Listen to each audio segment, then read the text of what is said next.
Hello guys, today we are going to discuss the National Assembly of Pakistan. Guys, the National Assembly of Pakistan is the lower house of the legislature. You know that our federal legislature is comprised of two houses. That's we are having a bicameral legislature at center. The lower house is called National Assembly and the upper house is called Senate. Today in this lecture we will discuss about the National Assembly, that is what is the composition of National Assembly and what is its role. That is, by the end of this lecture you will come to know the composition of National Assembly and the role of National Assembly.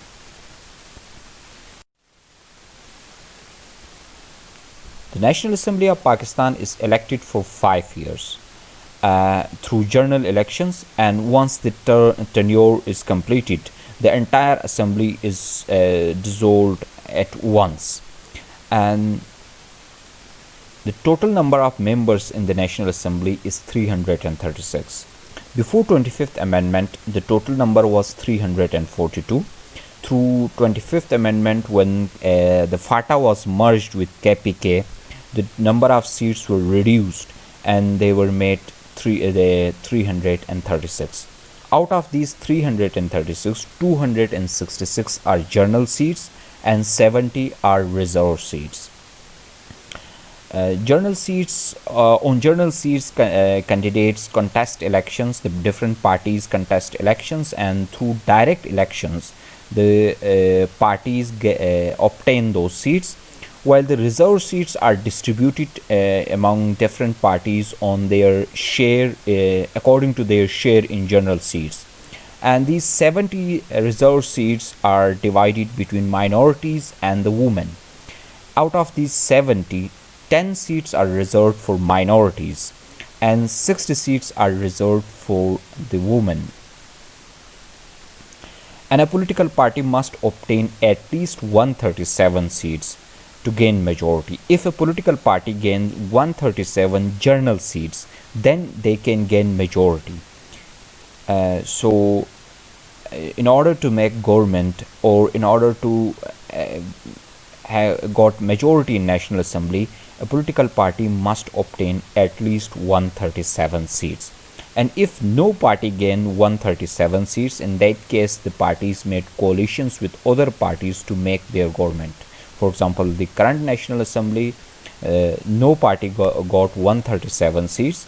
So what PTI did is that PTI made coalition with other partners and made their own government. Now who can become the member of a National Assembly? To become the member of National Assembly, he must be a Pakistani citizen. That is the first criteria. That is, he must have the Pakistani national identification card, and he must be enrolled in voter list. Second is, he must be at least 25 years old. Less than 25 years can't contest for National Assembly, and he must be mentally sound. No mental patient can contest the elections in Pakistan, and he must not be bankrupt, and he should not have any criminal record. If he is having any criminal record, again then he is not eligible for the member of National Assembly. And should not have dual citizenship. That is, he should not have the citizenship of another country as well. If he is having two citizenships, then he has to withdraw the foreign citizenship before registering him or before filing his application for contesting elections for the National Assembly. So these are the basic qualifications which are mandatory for a person to contest elections for the National Assembly. That is, he must be a Pakistani citizen. That is, he must have a Pakistani NIC, and he must be enrolled in voter list.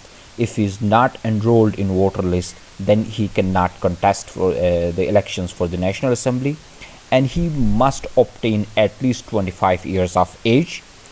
Below 25 years are not eligible for contesting elections for the National Assembly, and there is no maximum age limit.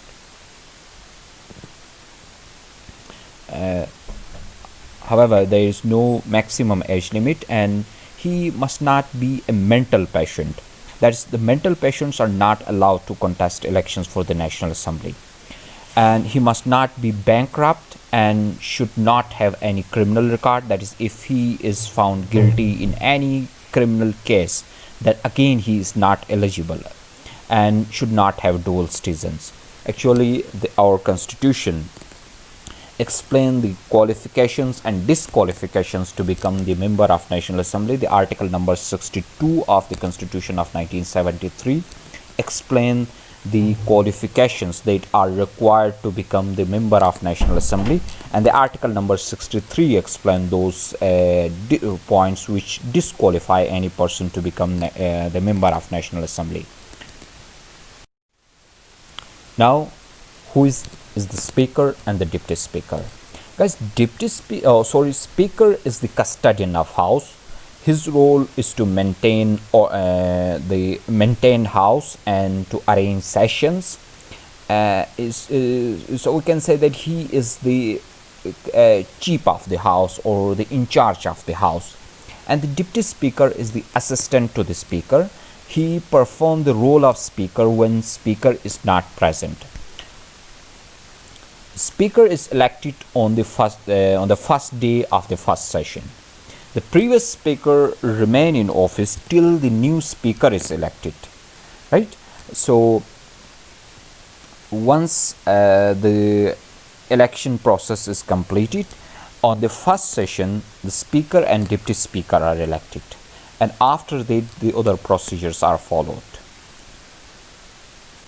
Speaker and deputy speaker have to remain impartial. Once they are elected to the post of speaker or the deputy speaker, they had to withdraw the basic membership of their party, since they had to consider all parties equal. All parliamentary parties must be equal in eyes of speaker and deputy speaker. They must not be biased.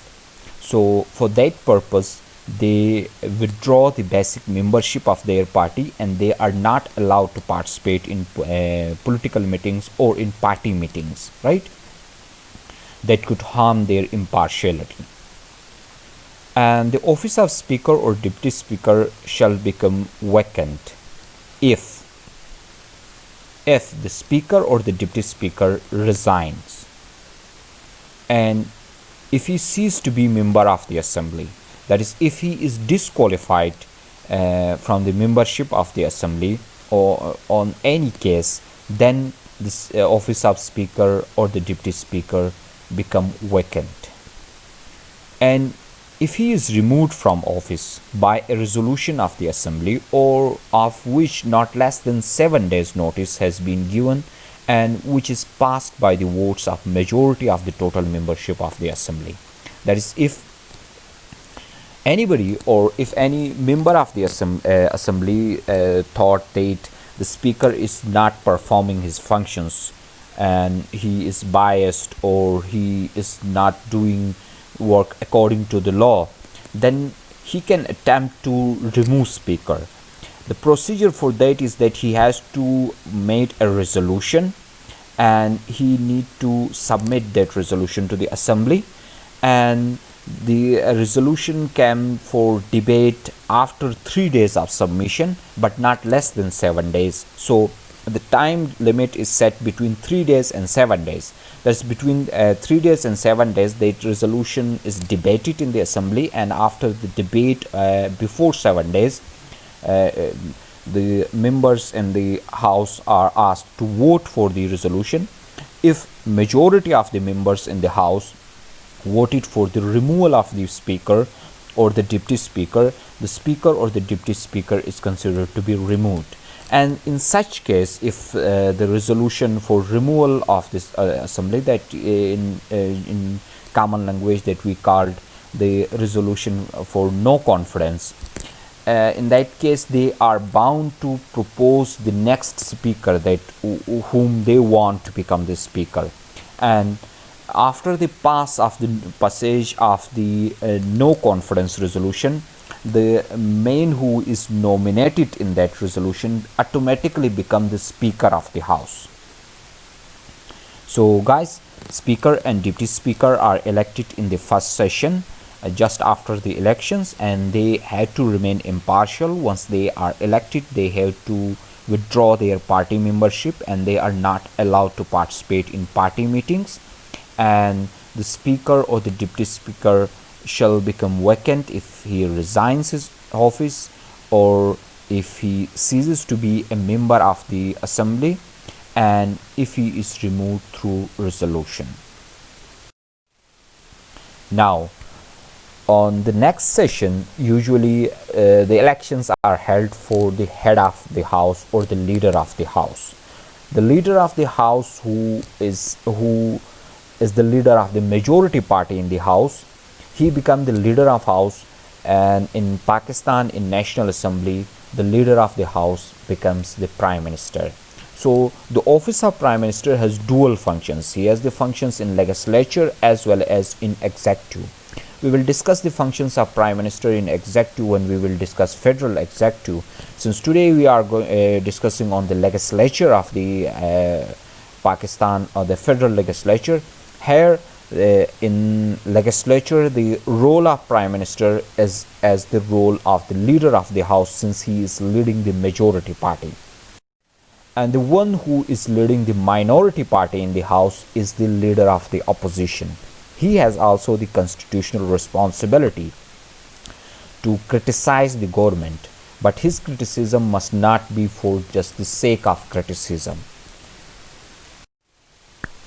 So guys, now at the end you have a very simple question for your home task. That is, suppose if you want to contest elections of National Assembly, what basic requirements you required, or if anybody want to contest elections of National Assembly, what basic qualifications he required. And you have to submit this assignment by the given date that you will be given soon. And thank you for joining. Take care. Goodbye.